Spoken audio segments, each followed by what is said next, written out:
Most people think rushing helps them get ahead. But what if the thing making you slower is the fact that you're always rushing? Welcome back to Mind Architecture Lab. Have you ever noticed this? You are rushing all day, but you still feel like you didn't really finish the things that mattered. For a long time, I thought rushing was a sign of responsibility. I thought if I responded faster, worked harder, and pushed myself more, I would feel more in control. But slowly I realized something uncomfortable. Constant urgency is not productivity. It is a stress response. And if you live in that state for too long, it doesn't just make you tired. It makes you less focused, less patient, less creative, and less able to think clearly. So today, I want to talk about 5 ideas that can help you stop being controlled by urgency and start building your own rhythm again. Urgency is contagious. Not every urgency belongs to you. Urgency spreads from person to person. A customer pressures a manager. The manager pressures a team. The team pressures each other. And eventually, you go home and continue pressuring yourself.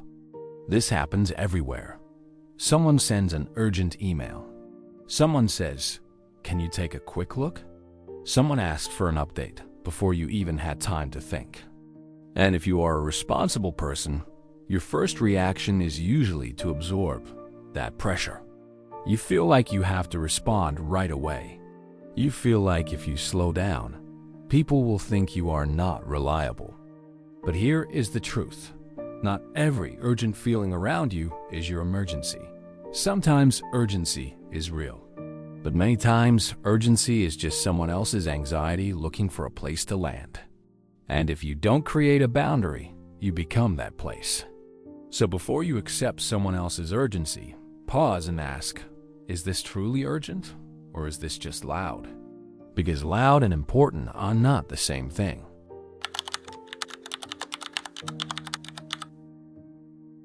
If you don't protect your time, someone else will schedule your day for you. One mistake I made in my career was thinking every interruption deserved an immediate response. If someone came to me with a question, I stopped what I was doing. If someone sent a message, I checked it. If someone needed help, I shifted my attention right away. At first, it felt responsible. But later, I realized I was not managing my day. Other people were managing it for me. Whoever interrupted me first became the priority. And by the end of the day, I was exhausted. But my most important work was still unfinished. This is the hidden cost of interruption. It doesn't just take 5 minutes. It breaks your focus. It pulls you out of deep work. It forces your brain to reload everything you were thinking about. So one simple rule changed a lot for me. I do not automatically stop important work just because someone interrupts me. I might say, I'm in the middle of something right now. Let me get back to you later. Or, I want to give this a proper answer. Can I respond this afternoon? This sounds small, but it protects your mind. Your attention is not a public resource. It is the foundation of your work.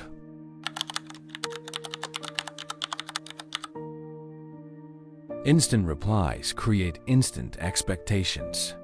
A lot of responsible people confuse availability with reliability. They reply immediately. They check Slack, Teams, email, and texts again and again. On the surface, it looks efficient. But underneath, it is often anxiety. You are not just answering the message. You are trying to prove that you are responsive. You want to prove that you are not the problem. But the more available you become, the more people expect your availability. If you always reply in 2 minutes, 2 minutes becomes the new standard. If you always say yes immediately, people stop asking whether you have time. They assume you do. And slowly, your own priorities disappear. This does not mean you should ignore people. It means you should stop training people to expect instant access to your mind. This is not being slow. This is being professional. Because rushed answers often create rework. And rework makes everything slower. Sometimes the most efficient thing you can do is not to respond faster. It is to respond better.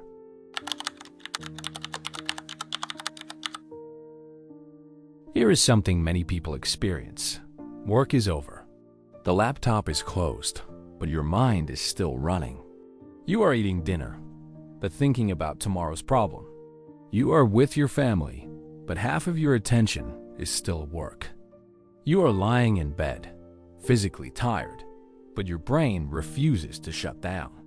This is because stress does not automatically leave the body. Your brain is like a laptop. Many people close the screen at the end of the day, but they never shut down the programs. The meeting, the unfinished task, the difficult conversation, and every open tab is using energy.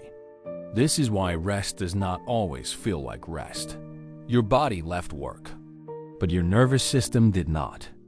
So you need a shutdown ritual, not something complicated. Just something that tells your brain, work is done for now. I am allowed to return to my life. Maybe it is a 10-minute walk. Maybe it is stretching. Maybe it is taking a shower and intentionally letting the day end. The point is not the activity. The point is the signal. You are teaching your body that the danger is over. You are allowed to slow down. The deepest urgency is often the pressure you put on yourself. It follows us everywhere. You feel behind in your career, behind financially, behind in your health, behind compared with people your age or people online. You look at someone else's success and suddenly your own progress feels too slow. You think, why am I not further along?